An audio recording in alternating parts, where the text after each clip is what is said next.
Compute करने वाला है, एंटर। और देखिए ऑटोमेटिकली हमारा सब सैलरी कंप्यूट हो चुका है। Welcome back guys, payroll management पे डिस्कस करने वाले हैं हम आज। पर आगे बढ़ने से पहले हम ये जान लेते हैं, एक सेकंड, पेरोल ये क्या होता है? राइट, आपका खुद का एक कंपनी है जिसके अंडर में बहुत सारे एम्प्लॉइज काम करते हैं। जाहिर सा बात है वो फ्री में तो काम करने वाले हैं नहीं, तो कंपनी कुछ फैसिलिटीज एम्प्लॉइज को प्रोवाइड करवाते हैं। ये इतने सारे बहुत सारे फैसिलिटीज हैं, सबको मर्ज करके एक टर्म दिया गया जिसे कहते हैं हम सैलरी। ये जो सैलरी कंपनी से एम्प्लॉइज तक जा रहा है, ये पूरा प्रोसेस को कहा जाता है ये पेरोल। और इसी को ही कैसे मैनेज करेंगे आप टेली प्राइम में, वही हम समझने वाले हैं आज के इस वीडियो में। सो बिना किसी टाइम वेस्ट शुरू करते हैं आज का ये topic with this case study practically. Let's start. आगे बढ़ने से पहले मैं आपको ये बता दूं कि ये जो टोटल केस स्टडी का ये जो स्टेटमेंट है, ये मैं हमारे कमेंट सेक्शन में मैं पिन कर दूंगा, आप वहां से डाउनलोड कर लीजिएगा एंड देन आप प्रैक्टिस कर सकते हैं। तो आज हम RS एकेडमी का पेरोल मैनेज करने वाले हैं। पर आगे बढ़ने से पहले हमें क्या है ना कि वो पेरोल का वो फीचर को एनेबल करना पड़ेगा। एनेबल करने के लिए हमें क्या करना पड़ता है, कीबोर्ड से प्रेस कीजिए F11 की, देन आपको एंटर करते हुए देखिए पेरोल के नीचे ये आप कंट्रोल लेकर ऑटो सेव कर दीजिए। देन आपको एंटर करते हुए देखिए पेरोल के नीचे मेंटेन पेरोल है, इसको आपको वाई प्रेस करके यस कर देना है। देन आपको कंट्रोल लेकर इसे ऑटो सेव कर देना है। अब हमें कुछ वो क्रिएशंस करने पड़ेंगे। अब एरो की प्रेस करते हुए क्रिएट को सिलेक्ट कीजिए एंड एंटर। और आपको देखिए डाउन एरो की प्रेस करते हुए पेरोल मास्टर्स के नीचे पहला ही पॉइंट है एम्प्लॉय ग्रुप, इसको आपको एंटर प्रेस, इस पे आपको एंटर प्रेस करना है। चलिए क्रिएट करते हैं, क्योंकि पहले मैं वो केस स्टडी को ओपन कर लेते हैं। तो ये है हमारा केस स्टडी। अच्छा, एम्प्लॉय ग्रुप ये होता क्या है, इसका मतलब कौन से एम्प्लॉय कौन सा डिपार्टमेंट में काम कर रहे हैं। और ये केस स्टडी को तो पढ़ के हमें ये समझ में आ रहा है कि हम सिर्फ और सिर्फ दो डिपार्टमेंट्स के साथ डील करने वाले हैं। First marketing, next finance. तो पहले क्रिएट कीजिए मार्केटिंग, कंट्रोल ए, फिनेंस क्रिएट कीजिए कंट्रोल ए। बस हो गया। आपको एस्केप की प्रेस करना है, फिर से एस्केप की प्रेस करना है। और हाँ, जो मैं बोल रहा हूं आप इसको नोट्स में लिखते रहिए। देन आपको डाउन एरो की प्रेस करते हुए ये अटेंडेंस और प्रोडक्शन टाइप तक पहुंचना है एंड एंटर। अब ये क्या होता है मैं आपको बता दूं, हम सैलरी किस बेसिस पे देते हैं, अटेंडेंस के बेसिस में, वो कितना दिन प्रेजेंट है उसी के हिसाब से,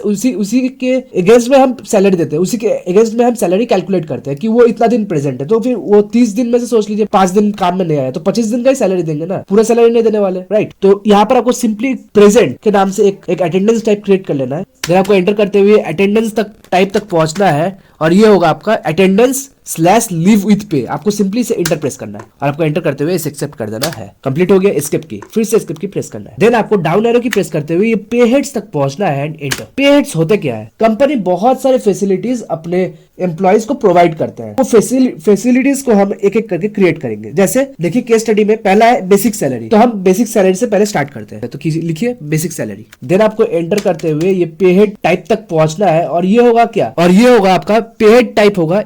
ये क्या है, एम्प्लॉइज के लिए अर्निंग्स है, उनके लिए तो अर्निंग्स है, राइट। तो यहाँ पर होगा earnings for employees, already selected है। आपको सिंपल एंटर प्रेस करना है। इनकम टाइप ये आपका फिक्स होता है, एंटर। अंडर ये क्या हो, जो प्रोडक्शन से जुड़ा हुआ नहीं रहता है उसे हम वेरी गुड इनडायरेक्ट एक्सपेंस के अंडर में रखते हैं। तो यहाँ पर लिखिए इनडायरेक्ट एक्सपेंस और एंटर। जो कॉस्ट हमारा प्रोडक्शन में इंक्लूड होता है उसे कहते हैं हम डायरेक्ट एक्सपेंस, और जो प्रोडक्शन के बाहर होता है, जो ऑफिस रिलेटेड जो एक्सपेंस होता है उसे कहते हैं हम इनडायरेक्ट एक्सपेंस। और ये हमारा ऑफिस रिलेटेड है, क्योंकि सैलरी हम जो ऑफिस में काम करते हैं उन्हें देते हैं। एम्प्लॉइज प्रोडक्शन के साथ जुड़े हुए उन्हें हम क्या देते हैं, वेज देते हैं, मजदूरी। इफेक्ट नेट सैलरी ये यस होगा। देन आपको एंटर करते हुए ये कुछ नहीं होगा, एंटर करते हुए ये कैलकुलेशन टाइप तक पहुंचना है और ये कैलकुलेशन टाइप में होगा आपका, मैंने आपको क्या बोला कि अटेंडेंस के ऊपर हम उनको सैलरी पे करने वाले, राइट। तो यहाँ पर होगा ऑन अटेंडेंस, सिलेक्ट कीजिए डाउन एरो की प्रेस करते हुए एंड एंटर। अटेंडेंस टाइप क्या होगा, मैंने आपको क्या बोला कि जो अटेंडेंस होगा उस अटेंडेंस के ऊपर हम उनको सैलरी पे करेंगे। और अटेंडेंस में हम क्या लिखते हैं, प्रेजेंट और एब्सेंट। तो यहाँ पर आपको सिंपली प्रेजेंट पे सिलेक्ट कर लेना है एंड एंटर। और ये कैलकुलेशन ये आपका मंथ्स में होता है, क्योंकि हम जो दिन होते हैं दिन में हम मजदूरी करते हैं वेज देते हैं, बट सैलरी जो होता है वो आपका मंथली सिस्टम में होता है। तो यहाँ पर आप लिखिएगा मंथ्स, सिलेक्ट कीजिए एंड एंटर। और ये होगा आपका as per calendar period, right. और आपको एंटर करते हुए ये होगा आपका नॉर्मल राउंडिंग, सिलेक्ट कीजिए एंड एंटर और लिमिट 1 कर दीजिए। अच्छा, ये राउंडिंग क्या होता है, मैं इस पे एक सेपरेट वीडियो बनाया हूं, आई बटन पे लिंक है, क्लिक करके जरूर देखें। आपको एंटर करते हुए इसे एक्सेप्ट कर देना है। Next, house rent allowances. तो लिखिए यहाँ पर HRA, एंटर करते हुए ये होगा आपका of course earnings for employees ही है। देन आपको एंटर प्रेस करना है। ये होगा आपका फिक्स्ड, एंटर। ये अंडर होगा आपका इनडायरेक्ट एक्सपेंस। देन आपको एंटर करते हुए ये कैलकुलेशन टाइप तक पहुंचना है और ये होगा आपका। और देखिए यहाँ पर और देखिए हमारा एचआर हम किस पे कर रहे हैं, 40% on basic salary. 40% on basic salary मतलब ये होगा हमें कैलकुलेट करना है इसको। तो यहाँ पर आप लिखिएगा टाइप ऑफ कैलकुलेशन, तो ये होगा आपका एज कंप्यूटेड वैल्यू। आप एरो की प्रेस करते हुए एज कंप्यूटेड वैल्यू तक पहुंचना है, एंटर। और ये होगा आपका नॉर्मल राउंडिंग, सिलेक्ट कर लीजिए, एंटर। ये लिमिट 1 कर देते हैं और आपको एंटर करते हुए कंप्यूट किस पे हम कैलकुलेट करने वाले हैं। तो ये क्या है, देखिए यहाँ पर क्या क्या बोला गया है, 40% ऑन बेसिक सैलरी। तो ये कुछ फॉर्मूला पे हम कैलकुलेट करेंगे, तो यहाँ पर लिखिएगा on specified formula and enter. किस पे हम कैलकुलेट करने वाले हैं, ऑलरेडी आ चुका है लिस्ट ऑफ पे हेड्स में, बेसिक सैलरी पे हम कैलकुलेट करने वाले हैं। आपको सिंपली इस पे एंटर प्रेस करना है, एंड ऑफ लिस्ट करना है, फिर से आपको एंटर प्रेस करना है, फिर से एंटर प्रेस करना है और ये होगा आपका परसेंटेज, एंटर। कितना परसेंट हम चार्ज कर रहे हैं बेसिक सैलरी पे, 40%। यहाँ पर सिंपल लिखिएगा 40 और आपको एंटर करते हुए इसे एक्सेप्ट कर देना है। नेक्स्ट क्या है, डीए। डीए क्या होता है, डीए एक फैसिलिटी है जो कंपनी प्रोवाइड करते हैं अपने एम्प्लॉइज को, ताकि वे इन्फ्लेशन के साथ इन्फ्लेशन के साथ अपना कॉस्ट ऑफ लिविंग को उसके साथ मैचअप करवा सके। तो यहाँ पर लिखिए डीए, सिंपल। इसका फुल फॉर्म होता है डियरनेस अलाउंसेस। तो डीए लिखिए, देन आपको एंटर करते हुए ये पेहेड टाइप तक पहुंचना, ये होगा आपका अर्निंग फॉर एम्प्लॉइज। ये एम्प्लॉय के लिए तो ये अर्निंग पॉइंट है ना, देन आपको एंटर प्रेस करना है। ये होगा आपका फिक्स्ड, ये होगा आपका इनडायरेक्ट एक्सपेंस, वेरी गुड। और आपको एंटर करते हुए ये कैलकुलेशन टाइप, ये होगा आपका एज कंप्यूटेड वैल्यू, ये होगा आपका एज कंप्यूटेड वैल्यू। क्योंकि मैंने क्या, क्योंकि देखिए यहाँ पर केस स्टडी है, उसमें देखिए लिखा हुआ है डीए, जो हमारा स्टेटमेंट है, स्टेटमेंट से हमें ये पता चलता है कि ये 5% ऑन बेसिक्स का 5% ये कैलकुलेट कर रहा है। तो कैलकुलेट करवाने के लिए हमें यहाँ पर एज कंप्यूटेड वैल्यू को सिलेक्ट करना है, एंटर। ये होगा आपका नॉर्मल राउंडिंग, एंटर। लिमिट 1 कर दीजिए और आपको एंटर करते हुए ये कंप्यूट पे क्या होगा, मैंने क्या बोला, ये जो डीए है ये भी 5% ऑफ बेसिक सैलरी का 5% दिया जा रहा है। ये जो 5% हम बेसिक सैलरी पे कैलकुलेट कर रहे हैं, एक फॉर्मूला है, तो यहाँ पर लिखिएगा ऑन स्पेसिफाइड फॉर्मूला और आपको एंटर प्रेस करना है। ऑन बेसिक सैलरी ऑफकोर्स, फिर आपको फिर से एंटर प्रेस करना है, एंड ऑफ लिस्ट, एंटर। फिर आपको एंटर करते हुए ये स्लैब रेट, ये होगा आपका परसेंटेज, एंटर। और यहाँ पर लिखिएगा 5% और आपको एंटर करते हुए इसे एक्सेप्ट कर देना है। नेक्स्ट सीए मतलब होता है कन्वेंस अलाउंसेस। मतलब अपने घर से ऑफिस आने तक अगर कुछ खर्चा होता है, कोई टैक्सी बुक करवा लिया या फिर कुछ भी, देन उसका कुछ अमाउंट कंपनी देते हैं, उसे कहते हैं हम कन्वेंस अलाउंसेस। तो यहाँ पर लिखिए आप सीए, फिर आपको एंटर करते हुए ये of course earning for employees ही होगा। ये होगा आपका वेरिएबल, क्योंकि देखिए हर दिन तो वे टैक्सी या फिर कुछ और बुक करके तो नहीं आते होंगे हमारे ऑफिस, क्योंकि कंपनी ऑलरेडी प्रोवाइड करते हैं। अब बाई चांस अगर कंपनी कभी कभी वो ट्रांसपोर्ट का सिस्टम में कुछ गड़बड़ आ जाता है, देन वे अपने पॉकेट से खर्च करके वे टैक्सी से आते हैं, पब्लिक ट्रांसपोर्ट यूज करके। तो उस चीज को तो फिर ये कोई फिक्स तो नहीं है ना, ये वेरिएबल है, ये होगा आपका वेरिएबल, एंटर। अंडर ये आपका ऑफ कोर्स इनडायरेक्ट एक्सपेंस ही होगा, एंटर। और आपको एंटर करते हुए द कैलकुलेशन टाइप, ये होगा आपका एज यूजर डिफाइंड वैल्यू, क्योंकि ये कुछ वैल्यूज है जो हम मैन्युअली कैलकुलेट किया जाता है अकाउंटेंट के द्वारा, एंड देन वो बिठाया जाता है। तो वो कितना दिन आ रहा है जा रहा है, ये सब बेसिक्स है। तो फिर हम उसको यहाँ पर सीए एज यूजर डिफाइंड में लिखेंगे और ये हम मैनुअली पुट कर देंगे और आपको एंटर करते हुए एक्सेप्ट कर देना है। ईएसआई 5% ऑन टोटल अर्निंग, जितना अर्निंग हो रहा है उसका 5% ईएसआई में जाएगा। तो यहाँ पर लिखिएगा ईएसआई। ये एक टाइप का आपका मेडिकल फैसिलिटीज टाइप का आप बोल सकते हैं, राइट। देन आपको एंटर करते हुए ये पे हेड टाइप तक पहुंचना है, एंड ये हुआ आपका एम्प्लॉइज स्टैट्यूटरी डिडक्शंस। क्यों, क्योंकि देखिए मैं उसको जितना सैलरी दे रहा हूँ, अब उसका सोच लीजिए अगर 1000 रुपीज सैलरी है, उसमें से अगर मैं 5% काट लेता हूँ, 1000 का 5% मतलब कितना होता है, 50 रुपीज काट ले रहा, तो वो उसी का ही मेडिकल के लिए वो कुछ अमाउंट कंट्रीब्यूट कर रहा है। तो एक तरफ से मैं उसका सैलरी से डिडक्ट कर ले रहा हूँ। फिर आपको एंटर प्रेस करना है और आपको ये अंडर पे रखना है duties and taxes, yes of course. Then आपको एंटर करते हुए ये होगा आपका normal rounding, in and enter. ये होगा आपका 1 और ये आपका कंप्यूट होने वाला है ऑन करंट अर्निंग्स टोटल, इसी पे ही आपको सिंपली देखिए ऑलरेडी सिलेक्टेड, आपको एंटर प्रेस करना है। देन आपको एंटर करते हुए अब मैं आपको कुछ बताना चाहता हूँ, जो ईएसआई है वो जो एम्प्लॉय सालाना 2.5 लाख रुपीज तक कमाता है, उनको ही ये ईएसआई का फैसिलिटी अवेलेबल है। उससे अगर एक्सीड हो गया, देन उसका कोई फैसिलिटी वो गवर्नमेंट प्रोवाइड नहीं करने वाले हैं। देन तो फिर हम कैलकुलेट करके देख लेते हैं। पहले मैं कैलकुलेटर ओपन कर लेता हूँ। मैं क्या बोला, जो 2,50,000 रुपीज तक अर्न करते हैं पर एनम, वही उन्हीं को ही सिर्फ ये फैसिलिटी अवेलेबल है। 2,50,000 डिवाइडेड बाई 12, तो मंथली उनका जो सैलरी होना चाहिए वो है 20,833 rupees. 20,833 rupees monthly salary cross करने से उनको ईएसआई का कोई बेनिफिट्स नहीं मिलने वाले हैं।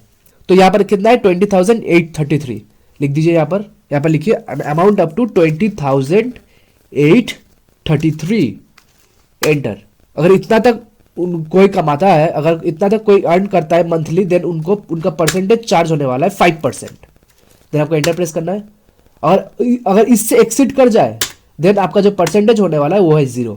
देन आपको एंटर करते हुए इसे एक्सेप्ट कर देना है। ये सही डन। अब हम क्रिएट करने वाले हैं पीएफ। तो लिखिए पीएफ मतलब प्रोविडेंट फंड। ये एक टाइप का आपका सेविंग्स रिटायरमेंट स्कीम है जो कि आपके सैलरी से हर महीने डिडक्ट कर लिया जाता है। बेसिकली ये 12% का होता है। देन आपको एंटर करते हुए ये पे हेड टाइप तक पहुंचना है और ये होगा आपका एम्प्लॉय स्टैट्यूटरी डिडक्शन। आपको सिंपली इसको सिलेक्ट कर लेना है एंड एंटर। अंडर ये होगा आपका ड्यूटीज एंड टैक्सेस और आपको एंटर करते हुए ये नॉर्मल राउंडिंग होगा आपका, ये 1 लिख दीजिए लिमिट। एंड आपको एंटर करते हुए ये होगा आपका, यस ऑफ कोर्स ये आपका अर्निंग्स पे ही डिडक्ट होता है। तो ये होगा आपका ऑन टोटल अर्निंग्स, ये होगा आपका परसेंटेज एंड यहाँ होगा आपका 12%। और आपको एंटर करते हुए इसे एक्सेप्ट कर देना है। अब हम क्रिएट करेंगे टीडीएस। ये एक टाइप का आपका टैक्स है जो कि इनकम पे डिडक्ट किया जाता है गवर्नमेंट के द्वारा और वो गवर्नमेंट को पे कर दिया जाता है। तो बनाइए टीडीएस। फिर आपको एंटर करते हुए ये पे हेड टाइप तक पहुंचना है और ये होगा आपका deduction from employ statutory deduction, क्योंकि ये एक टाइप का ड्यूटीज है हमारा, आई मीन टैक्स है, एम्प्लॉय स्टैट्यूटरी डिडक्शन। एंटर। ये होगा आपका ड्यूटीज एंड टैक्सेस, मैंने अभी बोला। आपको एंटर करते हुए ये राउंडिंग मेथड, ये नॉर्मल राउंडिंग होगा, लिमिट 1 कर दीजिए और आपको एंटर करते हुए कंप्यूट तक पहुंचना है और ये होगा आपका, सिलेक्ट कीजिए enter. According to income tax act, अगर आपका सालाना इनकम 2,50,000 से एक्सीड करता है देन ओनली आप पे टीडीएस लागू होता है। देन ये कुछ स्लैब रेट्स है जैसे कि 2.5 लाख से अगर आपका इनकम 5 लाख तक होगा देन आपको 5% का टीडीएस आपसे डिडक्ट किया जाएगा। अगर आपका सालाना इनकम 5 लाख से 10 लाख के बीच में देन आपसे 20% का टीडीएस डिडक्ट किया जाएगा। और आपका अगर सालाना इनकम 10 लाख एक्सीड कर जाता है देन आपको 30% का टीडीएस आपको देना पड़ेगा। इसको यहां पर कैसे कैलकुलेट करेंगे, राइट? ये आपको सिंपली जो जिसका सालाना इनकम 2.5 लाख है उसका सैलरी, मंथली सैलरी कितना होगा कैलकुलेट करके देख लेते हैं। 2,50,000 डिवाइडेड बाई 12 जो कि आ रहा है 20,833। अगर किसी का इनकम, मंथली इनकम 20,833 को एक्सीड कर जाता है, क्रॉस कर जाता है, देन उसको टीडीएस देना जरूरी है। तो अप टू 20,833 तक उसको कोई टीडीएस देने का जरूरत नहीं। तो फिर यहां पर आप लिखिएगा 20,000 अमाउंट अप टू 20,000 कितना था 833, राइट? 833 एंटर। ये होगा आपका परसेंटेज और ये वैल्यू होगा आपका 0, राइट? ओके, फिर आपको एंटर प्रेस करना है। अब अमाउंट ग्रेटर देन, अगर 20,833 से ये एक्सीड कर जाता है टू अमाउंट कितना 5 लाख तक, देन आपको 5% का इनकम देना, 5% का टीडीएस आपको देना पड़ेगा। 5 लाख क्या, वो क्या है आपका सालाना इनकम। तो सालाना इनकम को मंथली फिर से कन्वर्ट कर लेते हैं। मंथली इनकम कितना होगा, अगर किसी का सालाना इनकम 5 लाख है तो उसका मंथली इनकम कितना हो रहा है यहां पर कर लेते हैं। यहां पर कीजिए 5 लाख डिवाइडेड बाई 12 जो कि आ रहा है 41,666। अगर उसका इनकम 20,000 से लेकर के ये 41,000 तक के बीच में है मंथली, देन उनको 5% का टीडीएस डिडक्ट करना पड़ेगा। कितना देखें हम अभी 41,666 लिख दीजिए एंटर। परसेंटेज यस, कितना डिडक्ट करेंगे 5%, लिखिए 5 एंड एंटर। अगर किसी का इनकम 5 लाख से 10 लाख के बीच में रहे सालाना, देन उस पे हम 20% का टीडीएस डिडक्ट करेंगे। देन 10 लाख मतलब क्या, वो आपका सालाना है, तो मंथली कितना होना चाहिए, मंथली होना चाहिए 10 लाख डिवाइडेड बाई कीजिए डिवाइडेड बाई 12। तो अगर किसी का मंथली इनकम 41,000 से लेकर के 83,333 तक रहेगा, देन उसको कितना 10% का इनकम टैक्स 10% का टीडीएस उससे डिडक्ट होगा। कितना है 83,333, लिखिए 83,333। परसेंटेज इसका होगा ये 10%, सॉरी 20%। अब किसी का अगर ईयरली इनकम 10 लाख से एक्सीड कर जाता है, अबव 10 लाख जितना भी वो कमाए उसको 30% का इनकम, उसको 30% का टीडीएस पे करना ही है। तो सिंपल आपको एंटर प्रेस करना है। यहाँ पर अमाउंट अप टू बोल के कुछ नहीं होगा, क्योंकि मैंने आपको क्या बोला कि 10 lakhs के अगर वो अबव जितना भी कमाए उस पर 30% उसको देना पड़ेगा। मंथली वो कितना कमा रहा है 83,833 कि अगर वो अबव कमाता है मंथली, देन उसको वो जितना भी कमा ले उसको 30% टीडीएस देना ही है। देना उसको यहाँ पर परसेंटेज सिलेक्ट कीजिए और यहाँ पर लिखिए 30। अब कुछ हम एडिशनल वाउचर, कुछ एडिशनल पे हेड टाइप्स क्रिएट कर लेते हैं। जैसे पहला तो है सैलरी एडवांस। अगर मैं किसी को एडवांस में सैलरी दे रहा हूँ, एंटर करते हुए ये आपको पेहेड टाइप्स तक पहुंचना है और ये होगा आपका लोन्स एंड एडवांसेस। हम उसको एडवांस पे करेंगे, राइट, तो ये होगा आपका लोन्स एंड एडवांसेस के अंडर में, एंटर। और ये भी होगा आपका लोन्स एंड एडवांसेस अंडर भी, एंटर। और आपको एंटर करते हुए ये कैलकुलेशन टाइप होगा, और ये कैलकुलेशन टाइप होगा ये एज यूजर डिफाइंड वैल्यू, क्योंकि ये मैं आपको बोला था कुछ कुछ ऐसे हेड्स है जिसको हमें मैनुअली एक अकाउंटेंट को कैलकुलेट करना पड़ता है। अब कौन मेरे से एडवांस लिया है वो तो मेरे को ही पता रहेगा, देन तो मैं अपने में नोट डाउन कहीं और नोट डाउन करूंगा, और जब मैं यहाँ पर एंट्रीज जब रिकॉर्ड करूंगा तब मैं इसमें अपडेट कर दूंगा। तो ये होगा as user defined value. User मतलब मैं, अकाउंटेंट इसका वैल्यू बैठाएगा। एंटर करते हुए आपको इसे एक्सेप्ट कर देना है।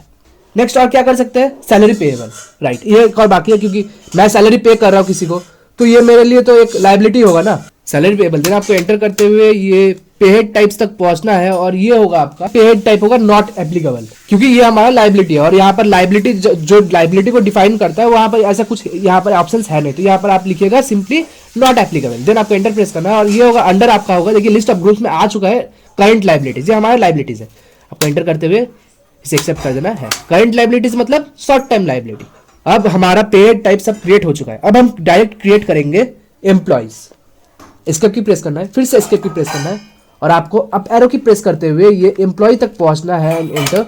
अब हम एक एक करके एम्प्लॉयज क्रिएट करेंगे। देखिए पहला एम्प्लॉय कौन है, पहला हमारा एम्प्लॉय है विकास, तो लिखिए विकास। देन आपको एंटर करते हुए ये अंडर तक पहुंचना है, और ये होगा यहाँ पर आपको स्पेस बार की प्रेस करना है। और देखिए विकास कौन से डिपार्टमेंट का है, विकास आपका मार्केटिंग डिपार्टमेंट का है, तो यहाँ पर लिखिएगा मार्केटिंग। सिलेक्ट कीजिए मार्केटिंग एंड एंटर।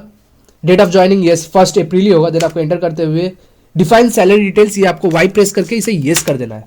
पहला हम किस पे सैलरी, पहला सैलरी क्या होगा, बेसिक सैलरी को सिलेक्ट करना है। देन उसके बाद ऑटोमेटिकली आपको सब कुछ सिलेक्ट कर लेना है, बेसिक सैलरी। और उसका रेट कितना है, बेसिक सैलरी का रेट कितना है, देखिए विकास का बेसिक सैलरी है 18,000, तो लिखिए यहाँ पर 18,000। आपको एंटर प्रेस करना है।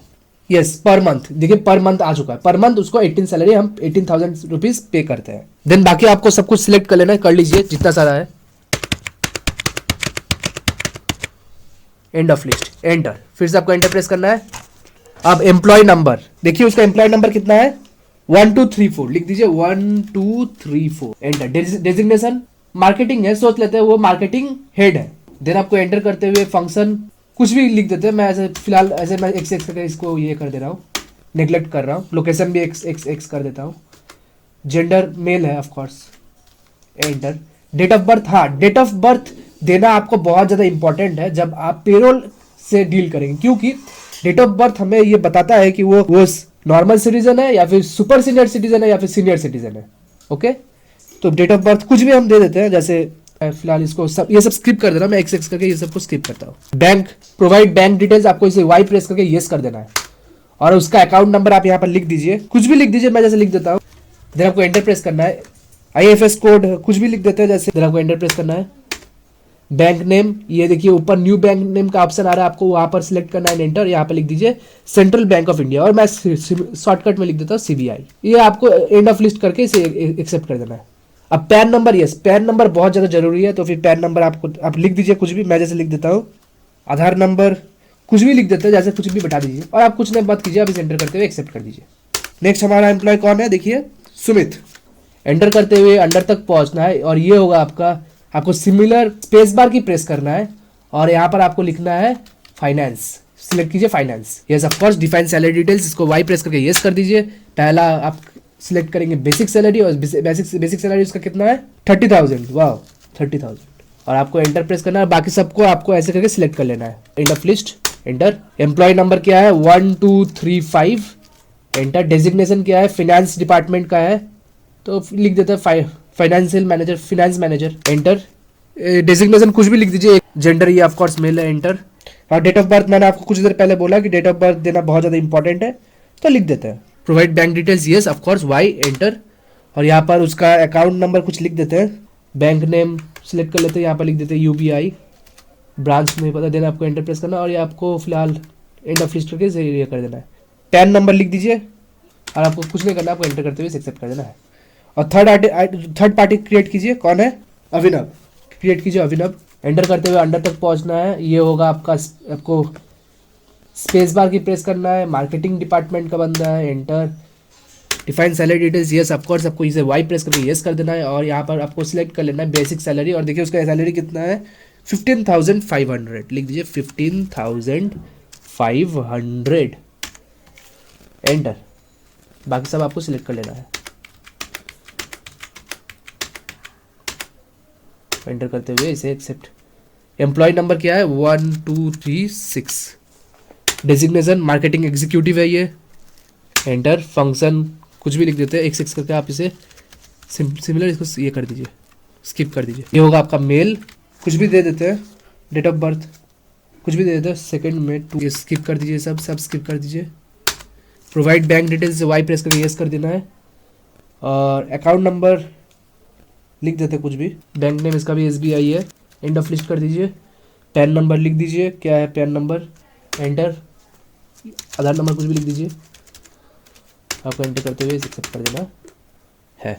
अब हम एम्प्लॉय क्रिएट कर चुके हैं, एम्प्लॉयज ग्रुप एम्प्लॉय सब कुछ क्रिएट कर चुके हैं। ये था हमारा वन टाइम प्रोसेस, क्योंकि आप जिस कंपनी का अकाउंटेंट होंगे, आप सब पहले अगर एक बार आप जान जाएंगे कि आपकी कंपनी में कौन कौन एम्प्लॉयज है, कौन कौन से डिपार्टमेंट में है, देन आप सब कुछ कर लेंगे। ये आपका वन टाइम प्रोसेस रहेगा। अब इसके बाद जो शुरू होता है हमारा, वो होगा हमारा मंथली प्रोसेस। मंथली प्रोसेस में हम क्या करेंगे, हम अटेंडेंस को अपडेट करेंगे और मंथली हम उन्हें सैलरी पे करेंगे एज यूजुअल जैसे होता है। तो सिंपली अब हम डायरेक्टली वाउचर एंट्रीज करेंगे। आपको एस्केप की प्रेस करना है, फिर से एस्केप की प्रेस करना है। अब डायरेक्टली आपको अब हम डायरेक्टली वाउचर एंट्रीज करेंगे। तो लिखिए यहाँ पर वी। पर आगे बढ़ने से पहले जो हम उनको पेमेंट, मैं आपको ये क्या एक डमी क्रिएट करके एक डमी केस स्टडी बता रहा हूँ। तो फिर मैंने तो अभी तक मेरा जो ट्रांजैक्शन कुछ मेरा हुआ नहीं, मेरा प्रॉफिट भी नहीं है यहाँ पर। तो पहले हम कुछ पैसा बैंक में डाल देते तभी ना हम उनको पेमेंट कर पाएंगे, राइट। तो पहले हम सोच लेते हैं कैपिटल इंट्रोड्यूस कर रहे हैं, ये एंट्री पहले पास कर लीजिए, कैपिटल इंट्रोड्यूसिंग। और ये क्या है, हमारे लिए बिजनेस के लिए इनकम है। तो F6 प्रेस कीजिए, यहाँ पर लिखिए कैश, एंटर, पर्टिकुलर्स में होगा कैपिटल क्योंकि हम कैपिटल इंट्रोड्यूस कर रहे हैं, CAPITAL। देन आपको एंटर करते हुए अंडर तक पहुंचना है, ये होगा आपका कैपिटल। एंटर करते हुए आपको कंट्रोल लेकर के ऑटो सेव कर देना है। कैपिटल कितना इंट्रोड्यूस कर रहे हैं, 3,50,000, लिख दीजिए 3। देन आपको एंटर करते हुए इसे एक्सेप्ट कर देना है। अब वही कैश को हम कुछ बैंक में डिपॉजिट कर रहे हैं, बैंक से हम उनको पेमेंट करने वाले इसलिए। तो यहाँ पर बैंक में हम पैसा डिपॉजिट कर रहे हैं, तो पैसा जा रहा है बैंक में, तो अकाउंट में होगा बैंक। Alt+C प्रेस कीजिए और यहाँ पर लिखिए SBI। एंटर करते हुए अंडर तक पहुंचना है, ये होगा आपका बैंक अकाउंट सिंपली। और आपको कंट्रोल करके ऑटो सेव कर देना है। बैंक में तो पैसा डाल रहे हैं, बैंक में तो रिसीव कर रहा है, पर क्या रिसीव कर रहा है, कैश रिसीव कर रहा है। तो हमारे हाथ से कैश जा रहा है, तो यहाँ पर लिखिए कैश, CAS। आप आ चुका, आपको जस्ट एंटर प्रेस करना है। और कैश में हम बैंक में सोच लिए डिपॉजिट कर रहे हैं 3 लाख। तो एंटर करते हुए इसे एक्सेप्ट कर देना, कंट्रोल करके ऑटो सेव कर दीजिए, एक्सेप्ट कर देना है। अब क्या हुआ कि अब हमारा आया पेमेंट करने के बाद। सोच लीजिए 1 महीना हम लोग 1 महीना वो काम कर चुके हैं हमारे एम्प्लॉय, अब हम उनका पेमेंट करेंगे। तो पहले हमको पेमेंट करने से पहले हमें क्या करना है कि हमें पहले अटेंडेंस को अपडेट करना है। सबसे पहले रुकिए, पर आगे बढ़ने से पहले मैं आपको ये बता दूं, देखिए हम किस महीना का कैलकुलेट कर रहे हैं सैलरी, अप्रैल का कर रहे हैं, वेरी गुड। पर सैलरी कब दिया जाता है, जनरली 1 महीने के बाद। तो आपको यहाँ पर डेट चेंज करना बहुत ज़्यादा जरूरी है, क्योंकि लास्ट और डेट चेंज करके आपको लास्ट डेट को मेंशन करना यहाँ पर बहुत ज़्यादा जरूरी है, क्योंकि लास्ट डेट में हम अधिकतर सैलरी कंप्यूट करके पे करते हैं, राइट। तो यहाँ पर F2 प्रेस कीजिए और यहाँ पर लिखिएगा 30.4 एंड एंटर। पर मेरा इसलिए नहीं होने वाला है क्योंकि देखिए यहाँ पर मेरा ये है एजुकेशनल मोड। तो आप जब ओरिजिनली काम करेंगे, आपको ये ध्यान में रखना है कि आप जिस दिन को जब पे कर रहे हैं, आपको डेट चेंज करना बहुत ज़्यादा जरूरी है, ओके। मैं सिंपली एस्केप के प्रेस करता हूँ। मैं क्या करूंगा, मेरा तो ये एजुकेशनल मोड है, तो मैं 30th को मैं जा नहीं पाऊंगा, मैं उसको 1st मई को पेमेंट कर दूंगा, ओके। और मैं इस फर्स्ट डेट को ही मैं सैलरी कंप्यूट कर ले रहा हूँ, क्योंकि मैं आपको बोला ये एजुकेशनल मोड है, ओके। तो पहला हमारा काम ये रहेगा कि अटेंडेंस को अपडेट करना। कैसे अटेंडेंस अपडेट करेंगे, सिंपली आपको कीबोर्ड से प्रेस करना है F10 की। देन आपको डाउन एरो की प्रेस करते हुए देखिए पेरोल वाउचर्स के नीचे है अटेंडेंस, आपको इसे सिलेक्ट करके एंटर। और पहले हम अटेंडेंस अब हम अपडेट कर देते हैं, कौन कितना दिन आया है कौन कितना दिन नहीं आया है। ये हमारा मंथली प्रोसेस है। ओके, तो पहले हम किसका अपडेट करेंगे, देखिए विकास का। तो फिर आपको सिंपली यहाँ पर विकास को सिलेक्ट कर लेना है एंटर, और ये होगा आपका प्रेजेंट। ये याद है हम जब लिस्ट ऑफ अटेंडेंस बनाए तब ये प्रेजेंट का ये मार्क किए थे, राइट, कितना दिन प्रेजेंट है वो, राइट। आपको सिंपली इस पर एंटर प्रेस करना है और यहाँ पर आपको लिखना है कितना दिन, देखिए वो प्रेजेंट है 28 डेज, तो सिंपली यहाँ पर लिख दीजिएगा आप 28 और आपको एंटर प्रेस करना है। नेक्स्ट किसका हम अपडेट कर रहे हैं, सुमित का। सिलेक्ट कीजिए सुमित एंड एंटर। ये प्रेजेंट थे, कितना दिन प्रेजेंट थे, सुमित प्रेजेंट है 30 डेज, लिख दीजिए 30 एंटर। नेक्स्ट है अभिनव, सिलेक्ट कर लीजिए अभिनव को एंटर। ये प्रेजेंट होना है और ये होगा आपका 26 डेज। एंटर करते हुए इसे एक्सेप्ट कर देना है और हमारा अटेंडेंस हम अपडेट कर चुके हैं। अब हम सैलरी कंप्यूट करेंगे कि कौन कितना दिन उसके अटेंडेंस के हिसाब से उसको कितना सैलरी कंप्यूट करेंगे इस सबको। तो आपको सिंपली फिर से कीबोर्ड से प्रेस करना है। आप F10 की प्रेस करके आप पेरोल वाउचर ओपन कर सकते हैं या फिर कीबोर्ड शॉर्टकट है Ctrl+F4 और देखिए हमारा पेरोल वाउचर ओपन हो चुका है।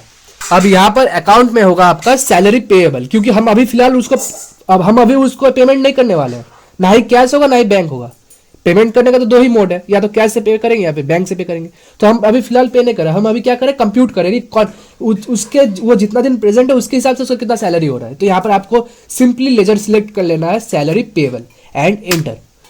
और यहाँ पर अब हम इंडिविजुअल देखिए, एक मैं यहाँ पर आपको समझाने के लिए सिर्फ 3 एम्प्लॉयज लिया हूँ, पर एक कंपनी में तो बहुत सारे एम्प्लॉयज रहते हैं, सबका एक एक करके करना ये पॉसिबल नहीं है। तो आपको सिंपली कीबोर्ड से प्रेस करना है।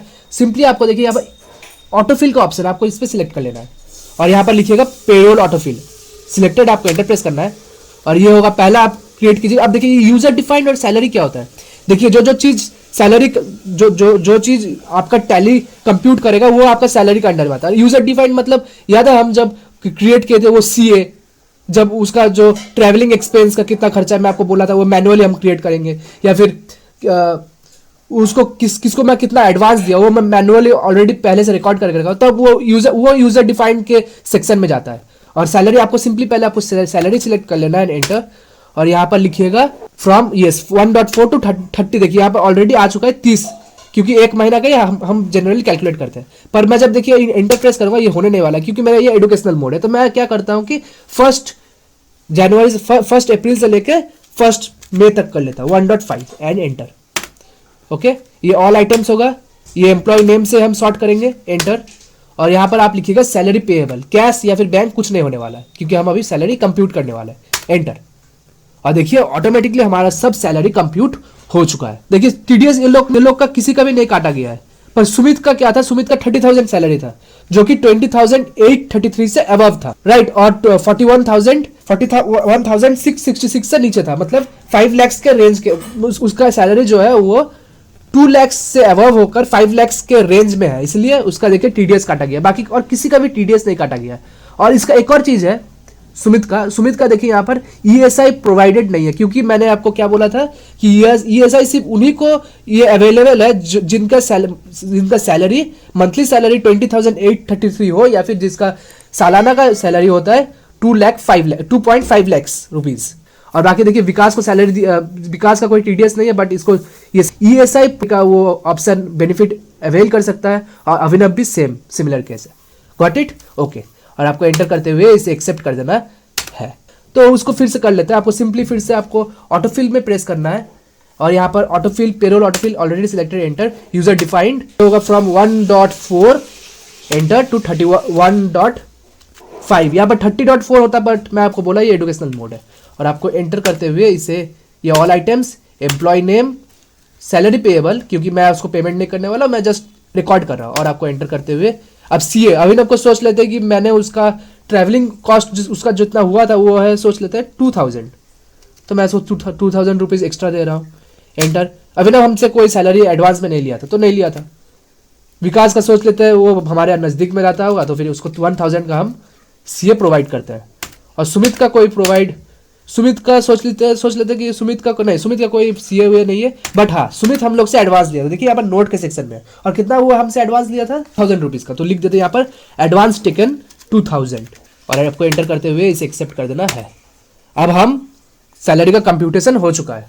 अब मैं आपको पेरोल रिपोर्ट्स दिखा देता हूं। आपको सिंपली एस्केप की प्रेस करना है, फिर से एस्केप की प्रेस करना है, देन आपको डिस्प्ले मोर रिपोर्ट्स तक पहुंचना है। कैसे ओपन करेंगे, डी प्रेस कीजिए सिंपली, और आपको यहाँ पर पेरोल रिपोर्ट्स को ओपन कर लेना है। पी प्रेस कीजिए ओपन करने के लिए, और देखिए पे स्लिप, इंडिविजुअल का पे स्लिप मैं आपको दिखाता हूँ। जैसे अभिनव का ये है, अभिनव का ESI अवेलेबल है, PF उसका इतना कट रहा है, सैलरी एडवांस वो कुछ नहीं लिया था, TDS उसका कुछ नहीं होने वाला क्योंकि उसका जो इनकम स्लैब रेट है वो 2.5 लाख के नीचे है। ओके, अब बाकी आप ऐसे करके सब देख लीजिएगा। तो एस्केप की प्रेस करना है, फिर से एस्केप की प्रेस करना है, फिर से एस्केप की प्रेस करना है। अब हम उनको पेमेंट करने वाले हैं, कर देते हैं पेमेंट। वाउचर्स ओपन कर लीजिए, यहाँ पर F5 प्रेस कीजिए पेमेंट वाउचर ओपन करने के लिए। एंड यहाँ पर जो है ये है कि आपको सिंपली आपको यहाँ पर ऑटोफिल सिलेक्ट कर लेना है, क्योंकि जो कि हम पेरोल में किए थे कंप्यूटेशन, उसी हिसाब से सब एलोकेट हो जाएगा। आपको एंटर प्रेस करना है और यहाँ पर लिखना है फ्रॉम, मैं सोच लेते हैं कि 1.4 टू मेरा कितना दिन तक मैं कर रहा हूँ 1.5। ओके, आपको एंटर प्रेस करना है, फिर से एंटर प्रेस करना है। ये होगा आपका ऑल आइटम्स, ये होगा सैलरी पेएबल, एंटर, और ये होगा हम बैंक से पे करेंगे तो यहाँ पर लिखिएगा SBI, एंटर। अब यूज़ मेथड ऑफ पेमेंट, हम हर टाइप का मेथड से हम उनको पे कर सकते हैं, जो जैसे मांगते हैं। चेक हो गया, इंटरेस्टेड सप्लाई हो गया, देखिए आप सब कुछ आने वाला है। आपको सिंपली यहाँ पर वाई प्रेस कीजिए, येस कर दीजिए, बाकी सबको आपको सिलेक्ट कर लेना है, एंटर एंटर एंटर एंटर, और ये भी आपको येस कर देना है। आपको एंटर करते हुए अब जितना अमाउंट है आप पे कर दीजिए। कितना है, 74,357 लिख दीजिए, 74,357, और आपको एंटर प्रेस करना है। और देखिए हमारा हम उनको पेमेंट कर चुके हैं। आपको एंटर करते हुए ये कंट्रोल कर दीजिए, आपको एंटर करते हुए इसे एक्सेप्ट कर देना है। अब आप सबको पेमेंट कर चुके हैं सबके बैंक अकाउंट में, जो या फिर जो जैसा मांगा है। आपको सिंपली एस्केप की प्रेस करना है, फिर से एस्केप की प्रेस करना है, और आपको डिस्प्ले मोर रिपोर्ट्स तक पहुंचना है। यहाँ पर आपको पेरोल को सिलेक्ट कर लेना है, एंटर। पे स्लिप, अब आप उनको पे स्लिप देंगे। पहले हम अभिनव को दे देते हैं। अभिनव को पे स्लिप कैसे देंगे, आपको सिंपली कीबोर्ड से प्रेस करना है Alt+P, एंड यहाँ पर करंट पे ऑलरेडी सिलेक्टेड, आपको एंटर प्रेस करना है। और आपको आप ये प्रिंट कर सकते हैं, या हम पहले प्रीव्यू करके देख लेते हैं, एंटर, Alt+Z, और देखिए हम ये पे स्लिप अभिनव को देने वाले हैं। Okay, thank you. अगर आपको वीडियो पसंद आई हो तो आप लाइक करें, ज्यादा से ज्यादा शेयर करें। कोई भी टाइप का डाउट अराइज हो बेझिझक कमेंट सेक्शन में पूछ सकते हैं। मिलते हैं नेक्स्ट वीडियो में फिर कोई इंटरेस्टिंग टॉपिक के साथ, एंड नमस्कार।